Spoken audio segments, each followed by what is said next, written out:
پشتوانی کرنا آزادی و پاراستنا گیان چالاکوان مدنی و روزنامه‌وانان ارکی کتیان شیمانیا کردستانیه. خاتین شاناس ابراهیم احمد کارگر مکتب سیاسی کتیان شیمانیا کردستانه به مادی و معنوی پشتوانی خوب و مالبات و چالاکوان سزادای بادینان دو پاد کرد.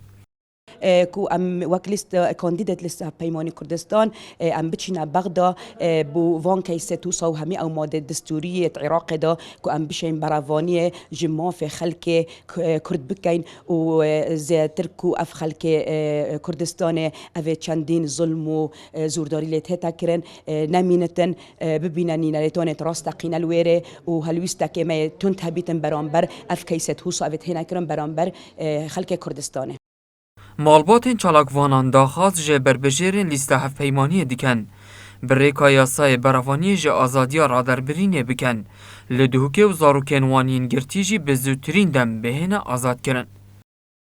داخوازم جه او یعنیش بربجیرت محمیه و سردانت ما وصاد کن وصا سردانا گرتیت مجیب کن.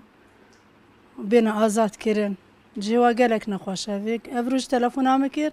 وما من قرتنا قرتي أمي تجيك جدا كرين يعني جي مش مغلق خوشترا بس شما هر زندانة نخوشه. والله قصدي شو من فاز تقصيرينك هاد دست بك دست سلك نوبان روزنامه بنو چالک بانا طيبتي ياكل مالش باني يعني تاتي نستخت يا بيش يعني زيادة جاتي وما ام سوباس يا وانتين وقت مادي وقت معنوي هادو يعني يا جهات تقصيرينك يا وسوباس يا وانتين اف هذا بجيش الله جل باش اجد بنا بشتافانا قبوما يعني وكاري كارت وتي نينا ابت بجيل ما لسه پیمانینا اوجد اشتراک های کار بن جلمه حتی دو ماهی.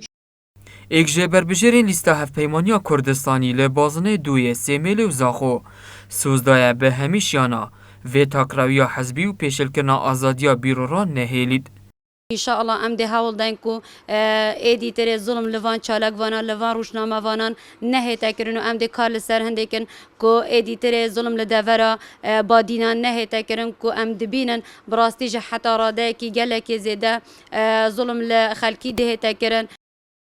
دورا بهدینان چندین سالان ده دستین پارتاکا سیاسی دا دهتا به ریوبرن و گلک جاران چالاکوان مدنی و آزادیا بیرورا لوه دوری کفتیا بن پسیاره به دیتنا خلکی جی اگر نبونا هفسنگیا هزه لدوره جدهو که بو بادینان هاتی سامه